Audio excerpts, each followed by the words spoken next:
দ্বৈত নাগরিকত্ব থাকলেও বাংলাদেশের নাগরিক প্রমাণ করতে পারলে সেই ব্যক্তি জাতীয় পরিচয়পত্র পাবেন বলে মন্তব্য করেছেন প্রধান নির্বাচন কমিশনার কাজী হাবিবুল আউয়াল।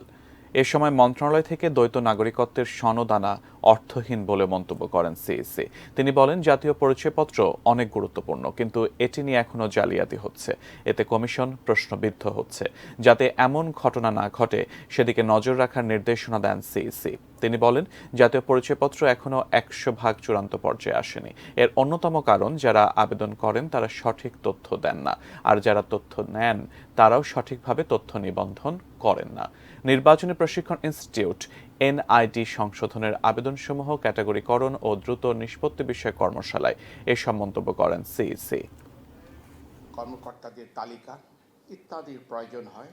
এনআইডি এতই গুরুত্বপূর্ণ, আজকে কোথাও আমি এনআইডি ছাড়া কাজ করতে পারি না। ব্যাংকে গেলেও আমাকে বলা হয় এনআইডি দেওয়া হোক।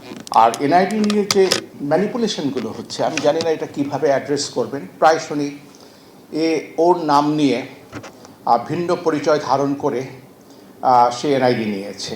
এই জিনিসগুলো গভীরভাবে চিন্তাভাবনা করে কোনো একটা উপায় উদ্ভাবন করা যায় কিনা, যাতে করে এই ধরনের ঘটনা ঘটবে না। এ ধরনের ঘটনা ঘটে গেলেও কিন্তু আমরাও প্রশ্নবিদ্ধ হয়ে যাচ্ছি।